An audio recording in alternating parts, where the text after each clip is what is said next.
नमस्ते। आज के इस खास विश्लेषण में हम भारत के नक्शे को एक बिल्कुल नए नजरिए से देखने वाले हैं। हम अक्सर राज्यों की सीमाओं की बात करते हैं, लेकिन आज हम समझेंगे कि कैसे भारत की विशाल पर्वत श्रृंखलाएं लिटरली पूरे देश के अलग-अलग राज्यों में बहने वाली नदियों का रास्ता तय करती हैं। नदियां सिर्फ पानी का सोर्स नहीं हैं, ये हमारे भूगोल और जीवन का असली आधार हैं। चलिए बिना किसी देरी के आज की इस चर्चा का रोड मैप देख लेते हैं। हम शुरुआत करेंगे एक हिमालय की उत्तरी जीवन रेखाओं से, फिर देखेंगे 2 अरावली और मध्य भारत, 3 विंध्य और सतपुड़ा का जल, 4 पश्चिमी और पूर्वी घाट, 5 पूर्वोत्तर की नदियां और अंत में 6 भूगोल और राज्य का दिलचस्प कनेक्शन। अब जरा इस बेस मैप पर नजर डालिए। यहाँ हमें 6 प्रमुख पर्वत श्रृंखलाएं बिल्कुल साफ दिखाई दे रही हैं। हिमालय, अरावली, विंध्य, सतपुड़ा, पश्चिमी घाट और पूर्वी घाट। आज के इस सफर में यही पहाड़ हमारे ज्योग्राफिकल गाइड होने वाले हैं, जो हमें बताएंगे कि आखिर कौन सी नदी किस राज्य की तरफ मुड़ती है और क्यों। तो शुरुआत करते हैं सबसे उत्तर से, यानी हमारे पहले भाग से, हिमालय उत्तरी जीवन रेखाएं। मैप के सबसे ऊपरी हिस्से को देखिए। ये जो हिमालय है ना, ये सिर्फ ऊंचे पहाड़ नहीं है, बल्कि यूं कहिए कि ये उत्तर भारत के विशाल नदी नेटवर्क का प्राइमरी सोर्स हैं।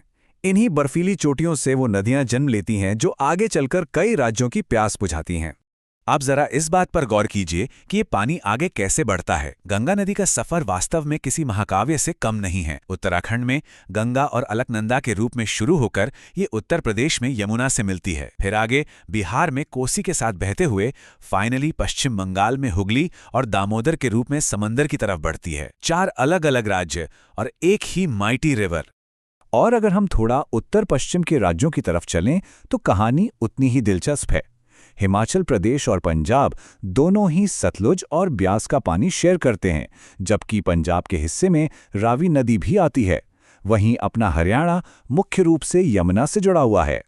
चलिए अब आगे बढ़ते हैं अपने दूसरे हिस्से पर, अरावली और मध्य भारत। हिमालय से निकलकर अब जरा पश्चिम की तरफ आते हैं। यहाँ ये जो अरावली पर्वतमाला है, इसकी लोकेशन बहुत क्रूशल है।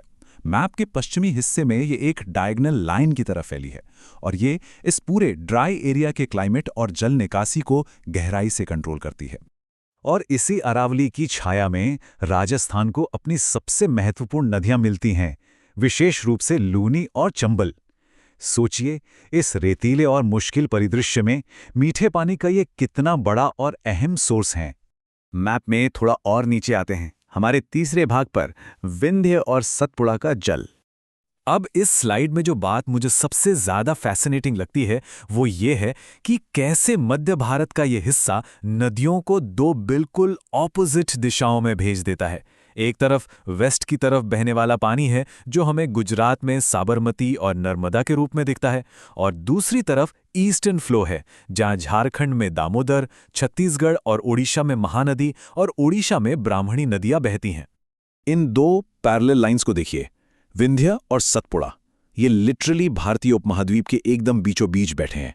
ये दोनों पर्वतमालाएं उत्तर और दक्षिण भारत के बीच एक बहुत बड़े नेचुरल डिवाइडर का काम करती हैं।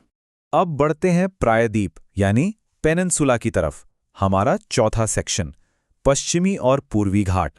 अब इस वी शेप वाले पेनिनसुला को जरा ध्यान से देखिए। एक तरफ पश्चिमी घाट के किनारे किनारे महाराष्ट्र, गोवा, कर्नाटक और केरल की लाइन लगी है, तो दूसरी तरफ पूर्वी घाट के साथ आंध्र प्रदेश और तमिलनाडु संरेखित हैं। इन घाटों का ढलान ही तय करता है कि पानी किस तरफ बहेगा। पश्चिमी तट के राज्यों का नेटवर्क काफी कमाल का है। महाराष्ट्र से गोदावरी और कृष्णा का उद्गम होता है, जबकि गोवा मांडवी और ज्वारी पर निर्भर है। थोड़ा और साउथ जाएं तो कर्नाटक में कृष्णा और तुंगभद्रा बहती हैं, और केरल अपनी मशहूर पेरियार और भरतपुड़ा नदियों के लिए जाना जाता है। और यहाँ एक बहुत ही इंटरेस्टिंग कनेक्शन है। जो गोदावरी और कृष्णा नदियां महाराष्ट्र से शुरू हुई थी ना, वो पूरा पेनिनसुला पार करके पूर्वी घाट से होते हुए आंध्र प्रदेश तक पहुंचती हैं। वहीं साउथ में तमिलनाडु कावेरी नदी पर टिका हुआ है। ये दिखाता है कि कैसे नदियां पश्चिम से शुरू होकर पूर्व में समंदर तक का लंबा सफर तय करती हैं।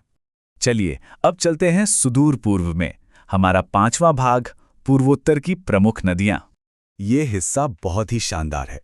ये दिखाता है कि नॉर्थ ईस्ट में नदी प्रणालियां कितनी घनी और पावरफुल हैं। शुरुआत होती है असम की विशाल ब्रह्मपुत्र से, फिर सिक्किम में तीस्ता, अरुणाचल प्रदेश में सियांग और सुबनसिरी और नागालैंड में धनसिरी। ये नदियां इस पूरे इकोसिस्टम की जान हैं। और इसी रीजन को आगे एक्सप्लोर करें तो हम पाते हैं कि मणिपुर में बराक, मिजोरम में त्लावंग, त्रिपुरा में गोमती और मेघालय में उमंगोट और उमियम नदियां बहती हैं। पूर्वोत्तर का हर एक राज्य अपनी एक खास और अहम नदी प्रणाली के साथ जुड़ा हुआ है। तो इन सब बातों को समेटते हुए आते हैं अपने आखिरी हिस्से पर, भूगोल और हमारा भविष्य। तो क्रूशल पॉइंट ये है, ये सिर्फ 6, जी हाँ, नक्शे पर दिखने वाली सिर्फ 6 विशाल पर्वत श्रृंखलाएं ही वो मास्टरमाइंड हैं जो इन सारे राजनीतिक राज्यों में पानी के फ्लो को कंट्रोल कर रही हैं। जरा इस पूरे मैप को एक साथ देखिए। हम इंसानों ने तो अपनी सहूलियत के लिए नक्शे पर राजनीतिक बॉर्डर खींच दिए हैं, लेकिन असल में जल का वितरण इन प्राचीन पहाड़ों द्वारा किया जाता है। पहाड़ खड़े रहते हैं, नदियां अपना रास्ता बनाती हैं और हमारे राज्य इन्हीं नेचुरल रिसोर्सेज के इर्द गिर्द पनपते हैं। और इसीलिए आज के इस विश्लेषण को खत्म करने से पहले सोचने वाली बात यह है कि ये प्राकृतिक सीमाएं और नदियां हमारे आज के इन मॉडर्न राज्यों की इकोनॉमी और विकास को आगे भी किस तरह शेप करती रहेंगी। भूगोल और समाज का यह कनेक्शन बहुत गहरा है, इस पर जरूर सोचिएगा। हमारे साथ इस चर्चा में जुड़ने के लिए बहुत बहुत धन्यवाद।